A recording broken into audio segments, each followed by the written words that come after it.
seria o ideal. Embora me pareça que às vezes possa existir um conflito entre as duas coisas, mas sim, o ideal seria que houvesse essa preocupação.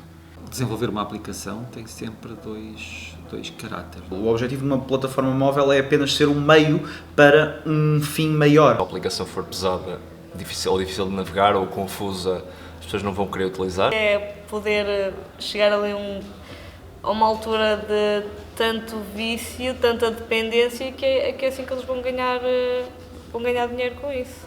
Lidamos com essa questão ética, que é: eu estou a fazer este programa, estou a fazer este objeto e sei que de alguma forma vou manter a pessoa agarrada ao objeto e vou tentar veicular uma ideia, uma mensagem que transforma essa pessoa.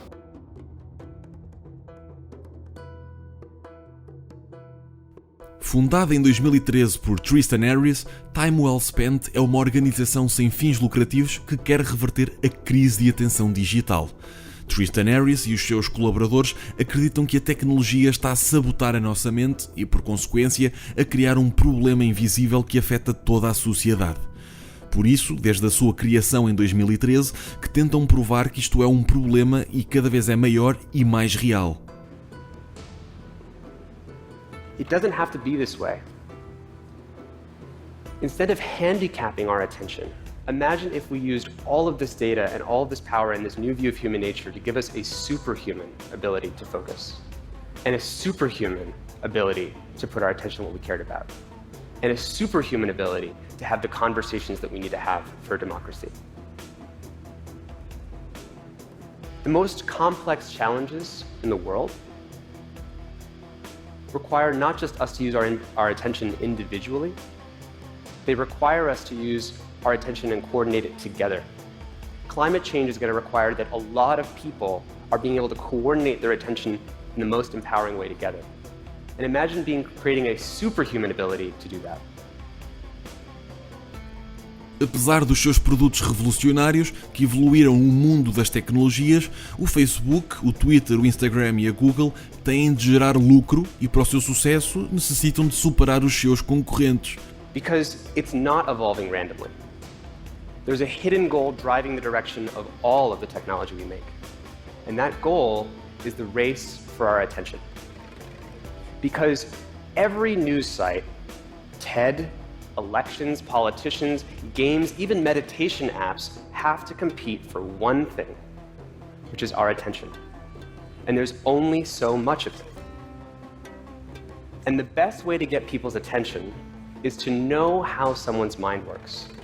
And there's a whole bunch of persuasive techniques that I learned in college at a lab called the Persuasive Technology Lab to get people's attention. O movimento Time Well Spent apresenta o que eles consideram ser a solução. Human Design é um tipo de design que entende os instintos humanos mais vulneráveis e os protege. Instead of the goal of chat being, let's design it so that it's easy to send a message, right? That's the goal of chat. It should be really easy to send a message to someone.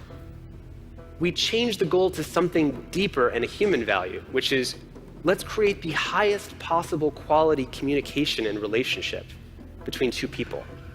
So we upgraded the goal. Now, do designers actually care about this? Do we want to have conversations about what these deeper human goals are? Well, I'll tell you one story, which is about a year ago, a little over a year ago, I got to help organize a meeting between some of technology's leading designers and Thich Nhat Hanh. Thich Nhat Hanh is an international spokesperson for mindfulness and meditation, and it was the most amazing meeting. You have to imagine, picture a room. On one side of the room, you have a bunch of tech geeks, right? On the other side of the room, you have a bunch of long brown robed, shaved heads, Buddhist monks, right? And the questions were about the deepest human values. Like, what does the future of technology look like when you're designing for the deepest questions and the deepest human values? And our conversation centered on listening more deeply to what those values might be. He joked in our conversation that what if instead of a spell check, you had a compassion check, meaning you might highlight a word that might be accidentally abrasive, perceived as abrasive by someone else. Mas por agora, podemos tentar implementar estas diretivas por meio de outras aplicações já existentes, como o Flux, o Inbox When Ready, uBlock Origin, Thrive, Night Shift, Freedom, Moment, Rescue Time, Enable, Calm, Calendly, Facebook Newsfeed Eradicator, No More Robo, Siempo, Distraction Free YouTube, Flipd e Twilight. Sim, ainda continua a ser uma percentagem relativamente pequena em comparação com os pacientes que nos chegam da adição a substâncias químicas ou outro tipo de adições comportamentais são mais frequentes, pronto, como o jogo patológico. Mas nos últimos anos temos tido um aumento de pacientes, principalmente mais jovens, que já vêm com esse tipo de quadro clínico.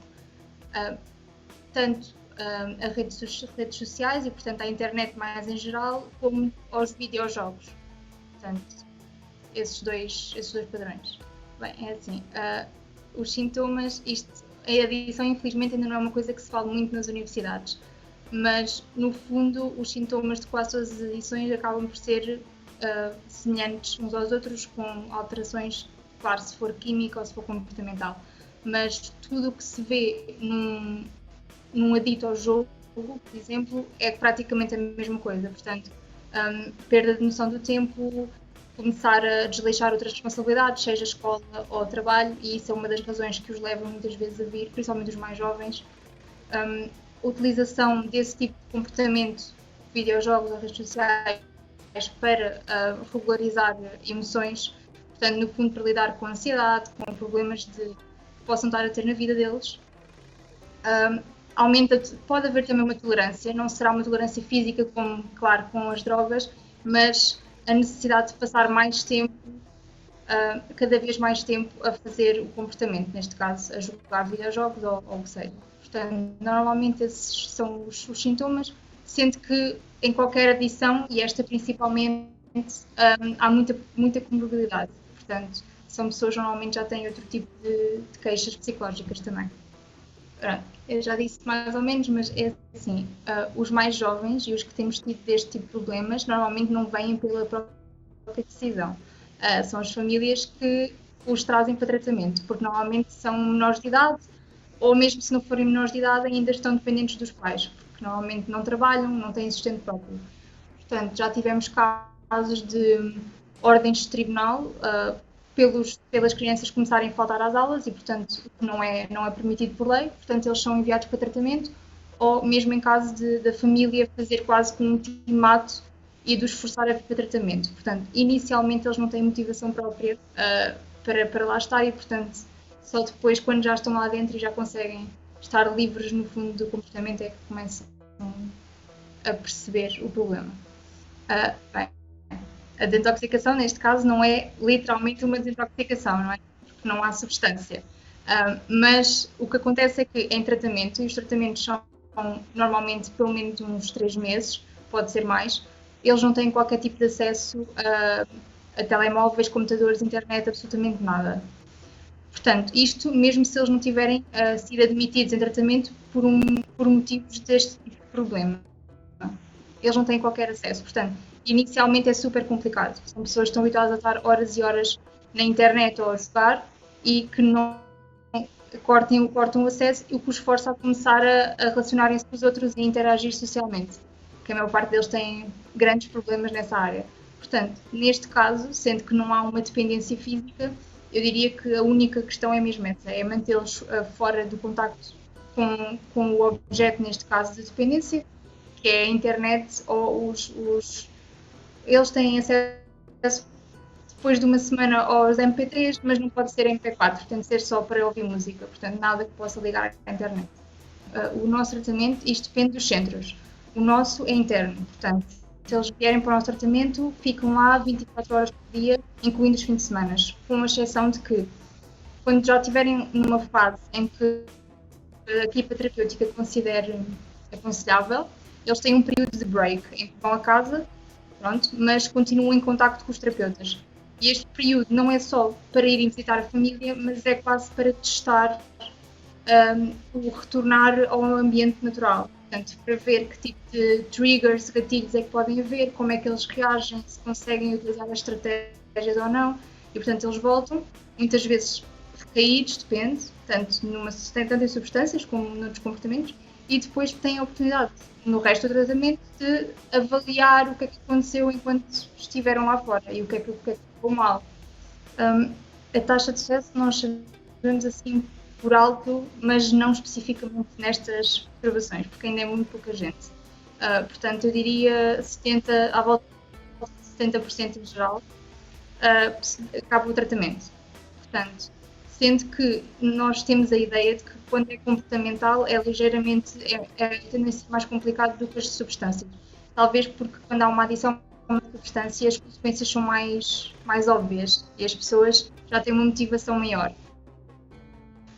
Portanto, mas é à volta de 70% de sucesso, portanto, e isto não contando que são perturbações que têm muitas recaídas, portanto as taxas de recaída, dependendo a 6 meses, a 1 ano, são elevadas. Okay.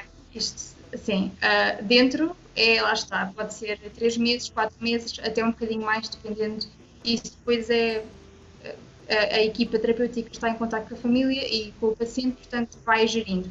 Quando eles saem, nós temos grupos de apoio, pronto, todos os meses, portanto nós pedimos, é gratuito, eles vêm se quiserem, pedimos que venham o mais tempo possível.